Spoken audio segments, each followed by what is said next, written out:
Welcome to California Wayfaring. I'm Julie, and today I want to take you around on my free self-guided walk in San Francisco's Pacific Heights. This is one of my favorite neighborhoods in the city, and there's lots to see and do here. From pretty houses to historic streets, you'll see it all. As always, the full route and map are on my blog, californiawayfaring.com, and I'll put a link to it in the description of this video on YouTube. For now, let's go see what we find. This walk starts at the intersection of Van Ness and Jackson. You can arrive by local bus, by bike, or on foot from Russian Hill, the marina, or other parts of the city. You can drive too if you have a car. After heading west down Jackson and turning up Franklin, you'll pass by the historic Haas Lilienthal house, a Queen Anne Victorian that's now a museum. You can tour the house if you want to, but just make sure to check opening hours before you go.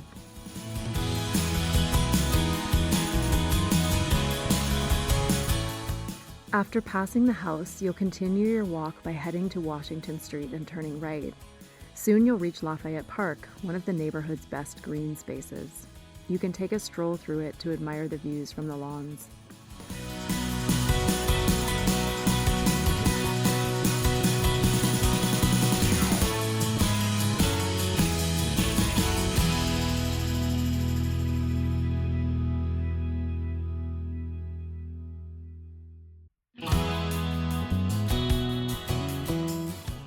When you're done exploring the park, you can check out the Spreckels Mansion at 2080 Washington Street.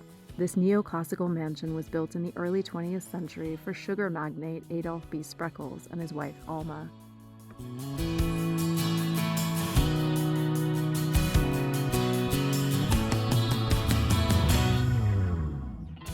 Next, you'll walk down Laguna Street. As you go, you'll see the eye-catching form of the Whittier Mansion on the corner of Jackson. This late 19th century home is one of the most unique buildings in Pacific Heights. The mansion was designed by Edward Robinson Swain for William Franklin Whittier, and it's made of Arizona sandstone.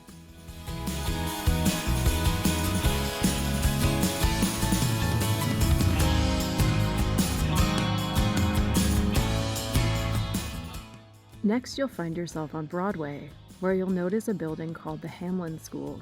It's the oldest non-sectarian school for girls in the western United States. The basketball court on the roof was used as a filming location in The Princess Diaries. Another notable building is the James Leary Flood Mansion at 2222 Broadway. Leary had the house built in the early 20th century for his wife, Maud.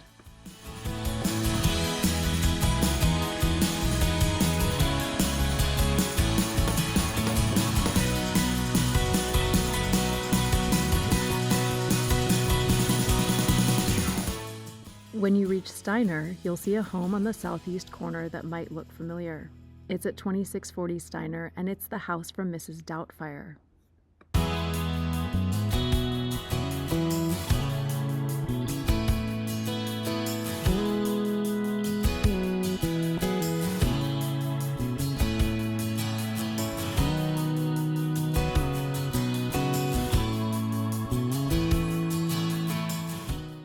A few more blocks down Broadway, you'll reach Billionaires Row. This stretch between Divisadero and Lyon Street is famous for its mega mansions. They're some of the most expensive homes in the San Francisco Bay Area, and it's hard not to be impressed by them.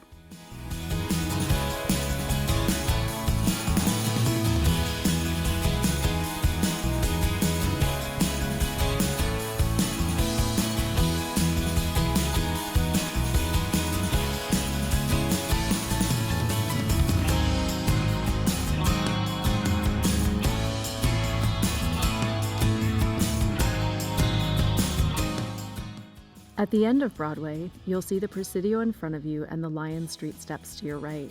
There are great views of the San Francisco Bay from here.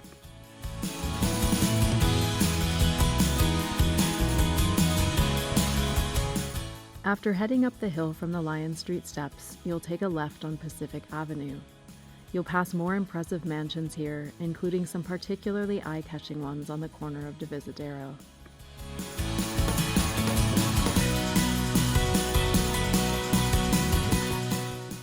You'll also pass one of the few hotels in the area.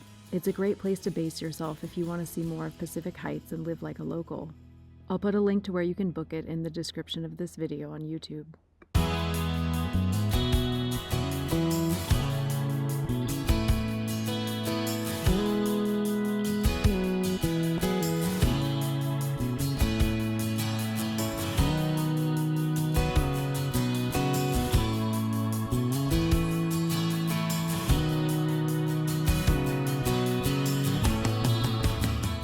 Your next stop is Alta Plaza Park.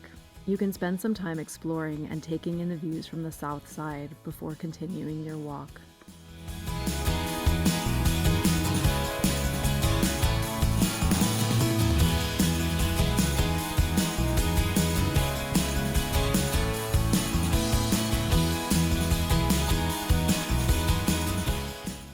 After the park, the route will take you to Fillmore Street. This is where you'll find the neighborhood's best shops, restaurants, and cafes. It's a great place to stop for a snack or coffee, or a meal if you need one.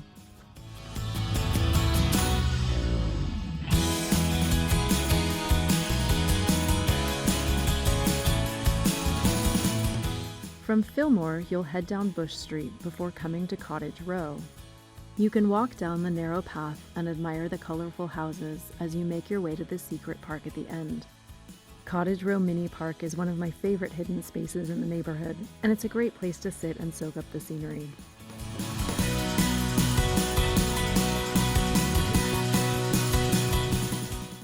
Back out on Bush Street, you'll pass by pretty Victorian houses as you make your way to Mary Ellen Pleasant Memorial Park. One of the smallest parks in the city, it's dedicated to one of the most powerful women in Gold Rush era San Francisco. A successful entrepreneur, self-made millionaire, leading abolitionist, and civil rights pioneer, her mansion once stood on the grounds of the park. Today you can see a plaque dedicated to Pleasant just around the corner from Bush on Octavia. She planted the 6 trees that line the block here, and they're now said to be haunted.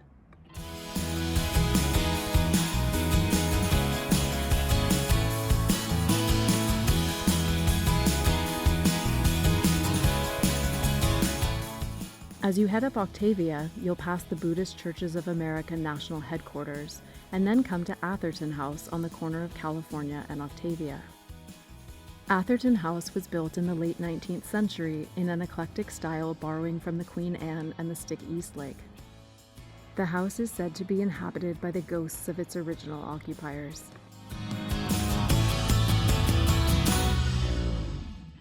After walking past Lafayette Park, you'll see the C.A. Belden House at 2004 Gough Street. This home was designed by architect Walter J. Matthews for Charles A. Belden, treasurer of an importing enterprise called W.W. Montague and Company. Constructed in the late 19th century, the building is a fine example of Queen Anne architecture.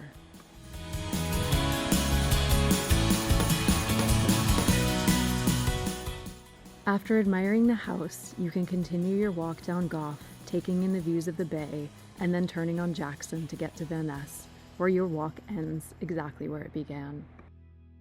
If you want to, you can combine it with my Russian Hill walking tour, which starts a few blocks from where this one ends. Thanks for coming around on this walk with me. I hope you've enjoyed it, and I hope it's inspired you to get out and explore the streets of Pacific Heights yourself. It's a really special part of the city and a great place to see. As I mentioned before, the full route and map are on my blog, californiawayfaring.com, and don't forget to subscribe to my YouTube channel before you go. Happy walking.